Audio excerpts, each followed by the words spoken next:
Greetings in the Lord. One of the great things about the autumn, or about the winter time, is being able to sit before a roaring fire. But did you ever stop and think of the fact that perhaps that fire can teach us something about our spiritual journey? This comes to us from the famous Spanish mystic, St. John of the Cross. He says that God is like a roaring fire, and we are like a log that needs to be transformed into a burning ember. He says that initially, of course, the log is separate from God, just like the ego feels separate from God in the beginning. Separation is the stock in trade of the ego's feelings.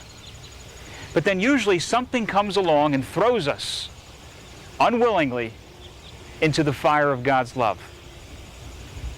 Most of us don't ask for this. It's some circumstance of life that comes along and challenges us to become all that we are meant to become. But when we are first thrown into that fire of God's love, we are a long way from becoming a burning ember. First of all, a lot of purification needs to take place. The moisture, the termites, the impurities of the wood, all of that needs to be burned away before the wood even catches fire. The way John of the Cross puts it, he said that the fire gradually turns the wood black, makes it dark and ugly, even causes it to emit a bad odor. In many ways, that's the way it feels with us, I think, when we are being purified by God's love. It's not easy. And some of us probably almost wish it didn't happen in our life.